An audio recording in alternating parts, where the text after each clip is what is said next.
cost of goods, manufacturing Ulit. naman po, tumaas Ulit. ng 8%. Napakulat noon Ulit. si Charles. Oo, Habang nakatingin sa spreadsheet na puro pwedeng kulay. Tutuloy.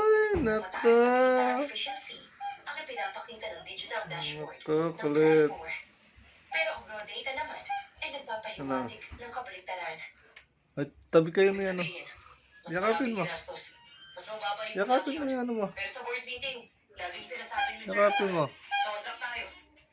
Uy, nalaglag si... Yung inventory shrinkage ng raw materials, sobrang taas. Yan na. Nasaan na pupunta yung lahat ng bakal at plastic pellets?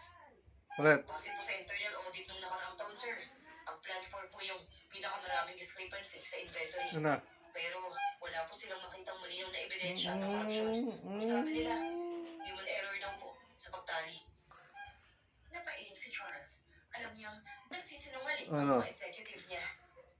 Sama mo siya, no? CEO tayo Yakapin mo. sa pamamagitan ng pangalan. Yakapin Alam mo. niya ang takbo na matagal na Uy. pinaghirapan ng lolo niya ay unti-unting gumuguho dahil sa mga balita ng pang-aabuso at corporate corruption na hindi nakukumpirma. Yakapin mo yung ano mo. Tawagin Yung... mo si Mr. Alcaraz sa conference call. Si Doggy.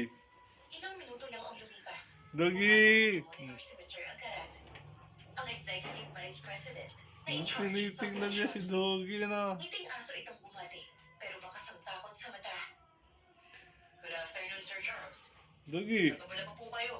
Rest assured, inaayos na po namin ang issue sa Plan 4.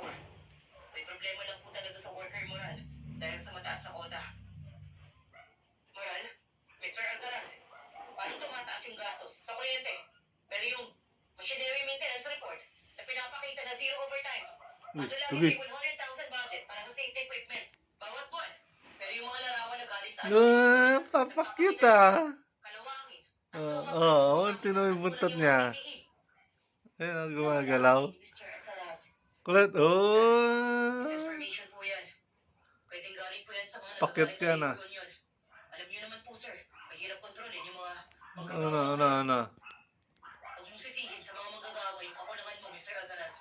Ibigay mo Ano? sa akin yung detailed purchase orders para sa safety equipment na sinasabi mo sa loob ng isang oras. Kung hindi, maghahanda ka na. sa Kulit termination ba? at George.